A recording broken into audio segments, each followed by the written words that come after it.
Hello everyone. Welcome to the Ozark Outpost in Dixon, Missouri. This is the United States in Kmt January 1941. I know no one is going to believe this, but I do not have to report that I forgot anything or made a grievous error on the last turn that I have to correct. Yes, I know. Wonders never cease to amaze. Alright, let's get going with this. The United States has been a little busy here. It doesn't matter, but I've got them, so I'm going to use them. I forgot to put their tech chips over here. Okay. Lend-Lease production is ramping up, and the United States workers are just knocking themselves out. They are going to lend-lease a transport to France for 7, another strategic bomber to Great Britain for 12 because they keep getting shot down, another fighter to KMT for 10. For themselves, they are starting an airfield, which is going to go at Midway. They have purchased an upgrade of the minor port at Midway to a major. They're placing a minor factory on the Hawaiian Islands. And they have bought a militia to garrison Midway. Now I take that back. A militia to garrison the Hawaiian Islands. There's more important stuff there to protect. And then here in the back, Chiang Kai-shek has bought an artillery for 4. As long as the Burma Road is open, he can buy artillery and anti-aircraft artillery from the United States. And as with any other Burma Road lend-lease, it must be placed in Yunnan. Now we got the 5 tech chips there.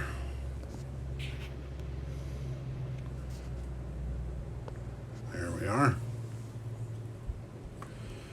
The United States, once again, is going to try to push along jet fighters, heavy bombers, strategic rockets, radar, and improved construction.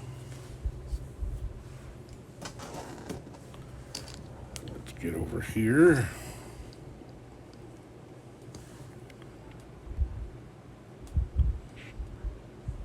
Okay.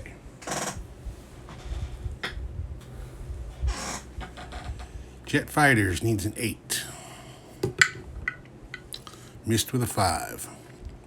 Heavy bombers needs a 9. Oh, they hit that one with an 11. So that is completed.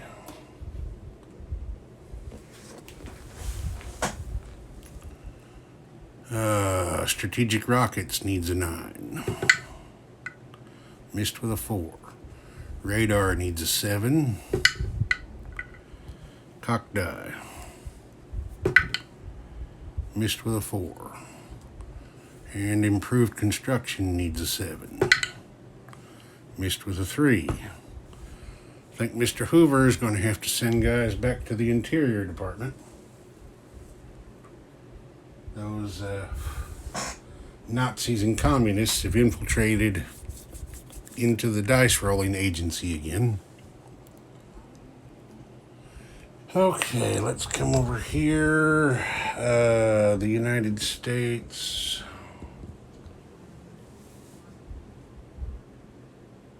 No combat, naturally.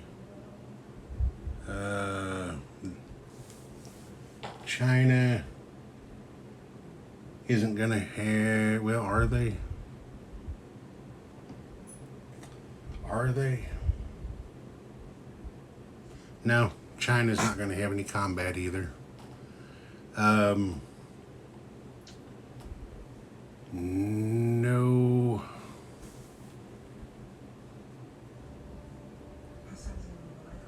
Let's see.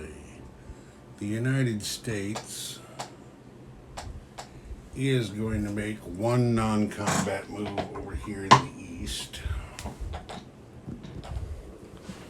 just because they feel like it.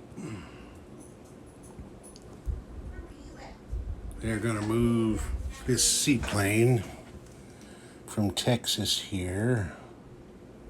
1, 2, 3, 4 to land on Puerto Rico. That is an American territory. And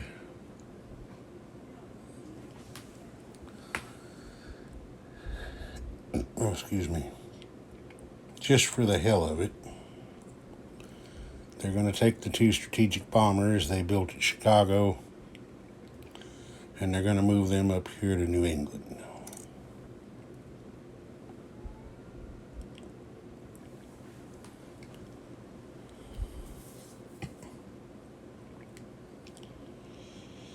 And just because we can, to make a little more room there along the coast. Here now. Everybody play nice. And there's a magnet on there supposed to hold him in place. There we go. We are going to move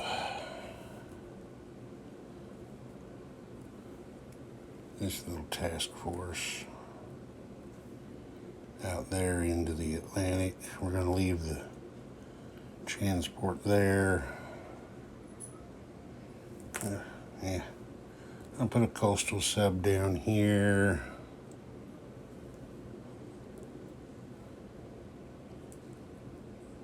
I'm going to put a coastal sub out here.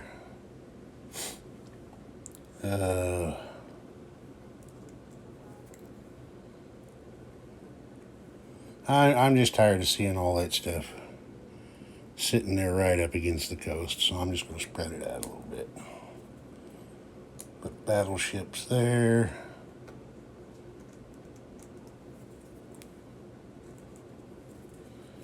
I'll leave the heavy cruisers there with the transport.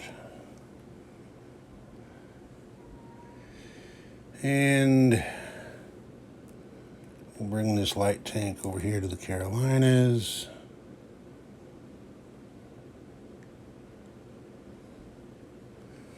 And I think that'll be it.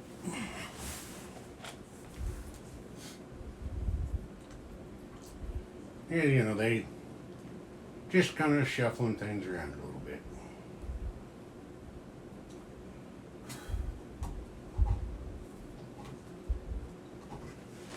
Okay.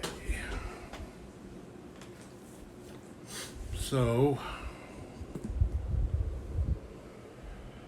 no non-combat moves for the United States in the Pacific.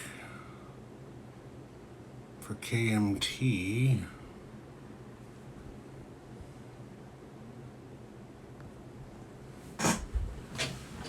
we are going to take this fighter from Yunnan and fly it up here to join Chiang Kai-shek's main force in Shenxi. So that'll go on the task force card.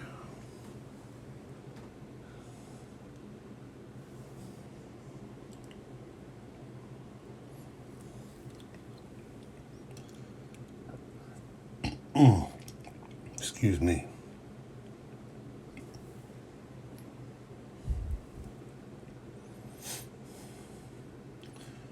And then just because he can, just to be annoying,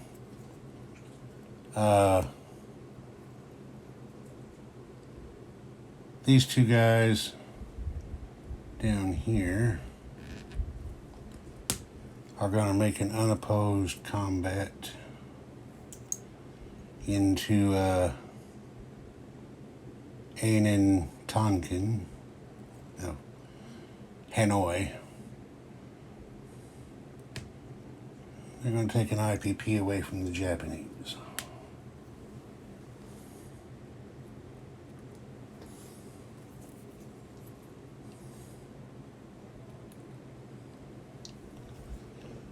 And then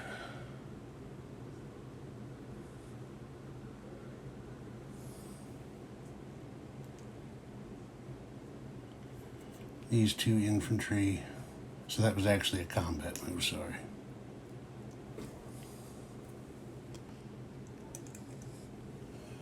These 2 infantry are going to slide over here to block the Japanese infantry there at Hunan from just coming down there to grab that. Okay. That's that. So I'm going to do it off camera. Kmt up 1, Japan down 1.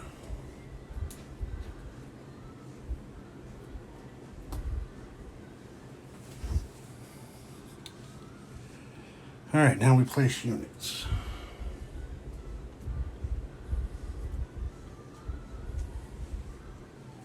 Now I know who that belongs to. Over there. So the artillery arrives via Rangoon and the Burma Road in Yunnan. The fighter has to fly the hump. And I gotta refresh my memory on that roll real quick.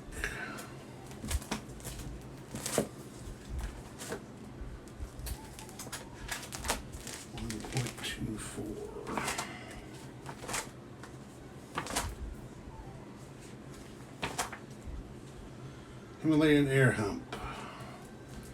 Okay, they're looking for a 10 or less for a successful delivery. They rolled a 1, so they got it. So the fighter arrives in Yunnan.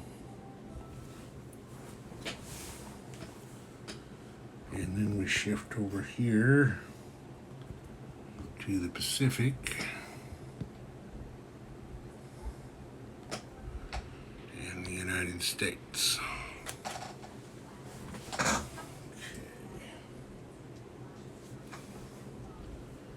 Minor factory to Hawaii.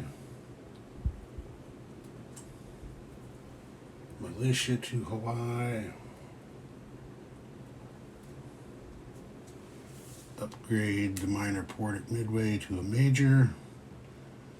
Obviously I'm doing that so I can get a movement bonus from that space if I need it. Alright, and then finish our lend lease.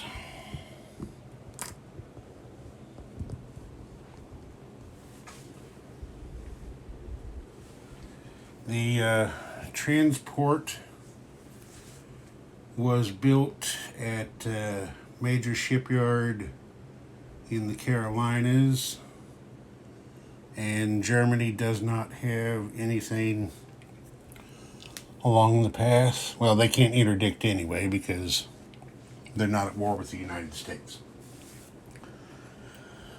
For a lend-lease interdiction, you have to be at war with the sender, not the receiver.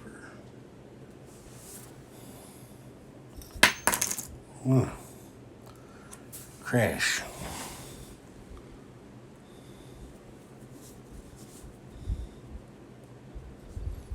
Strategic bomber to London.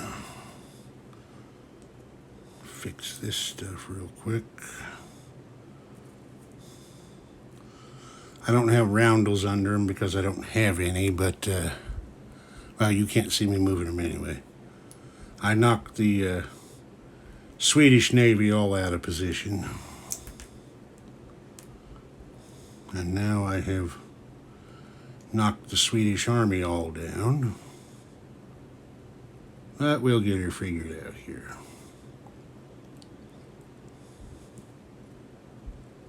Okay, everybody's back where they belong. Wait a minute. There's another non-combat move. There is.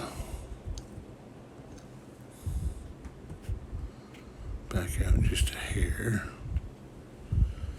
Okay, the home fleet is heading abroad. So they're coming down here through the English Channel 1, where they are picking up a commander here from London to go with them. And then they're going to come over to here. Now I'm going to stop there. It may not make any big difference one way or the other, but I'm stopping here. Even though I could have gotten a +1 bonus from either one of these major shipyards, I'm going to stop here so I can have the bonus on the next move from this major port right here at Land's End, or close to Land's End. It's probably Bristol. And then that'll let me go 3 on the next turn down to a major dockyard at Gibraltar. Well, I won't need another movement bonus, but that's okay. You can kind of see where we're headed here. They're going to go down there and go through Gibraltar and... Wait a minute, what am I doing? This is the Americans' turn. What the hell am I doing? Get back up there. Sometimes I just get, like I said, get to thinking about too many different things at one time. All right, forget all that. That's fixed. Yeah.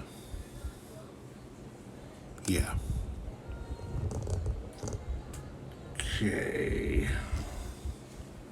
The United States needs their peacetime income roll. We're going to get over here and do that after I repair some more damage. I've knocked everything over in Moscow again. I would really love to have a 4x8 map, but I just, in the space I have available to play this right now, I just don't have the room for it. I can't get out far enough from the wall to be able to get to both sides of the table. Okay, peacetime income roll. They got an 11. Yeah, they've been hitting these pretty big. So they are going from 45 up to 56. Now some people are going to start taking notice because they're just what? 1, 2, 3, 4, 5, 6. They are just 7 away from wartime income. So Japan and Germany, beware. Let's go over here and do kind of a recap for everybody on the tech chart, just so we know where everybody stands. As far as things that are completed, we'll start with Germany. They have advanced mechanized infantry, jet fighters, long-range aircraft, and improved factories. The Soviets have advanced artillery, long-range aircraft, wartime economy, and improved factories as well. Japan has completed long-range aircraft and wartime economy. The Commonwealth is still sitting over here at stage 2 on advanced ASW and improved factories. France, of course, is out of play as far as tech goes right now. Italy has completed wartime economy,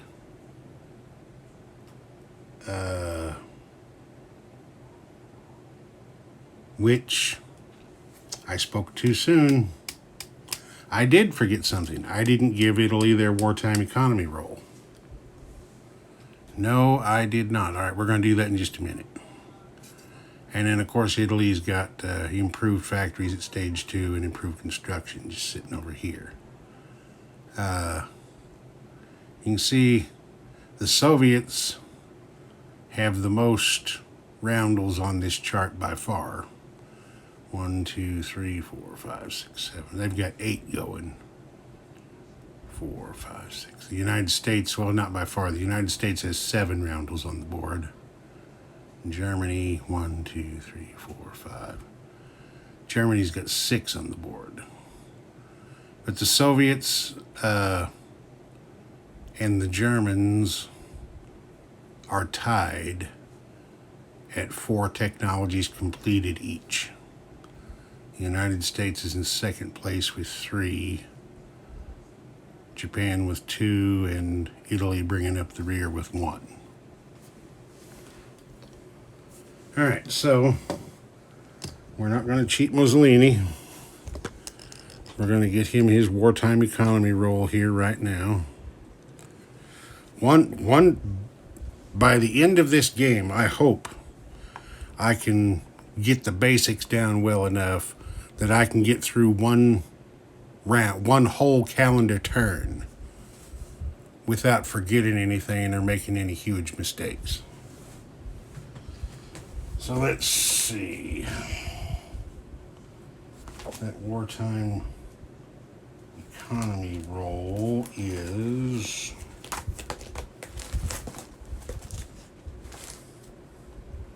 I haven't done it enough to remember what it is. Let's see, I'll find that back here.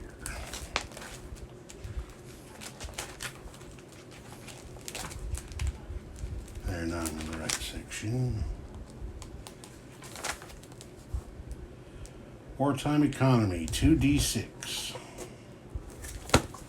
Okay.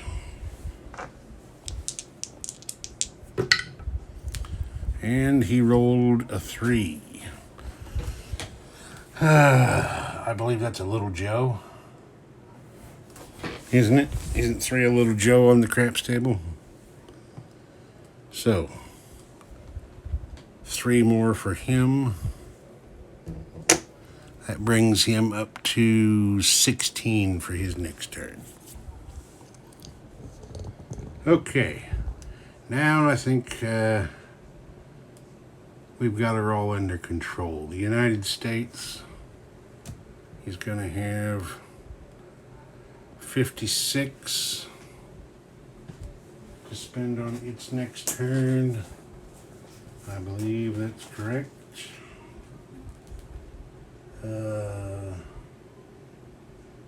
Yes. And Chiang Kai-shek is going to have, yeah, he gets a +1 for the Burma Road being open. So he's going to have 6 on his next turn. Ozark Outpost. Over and out.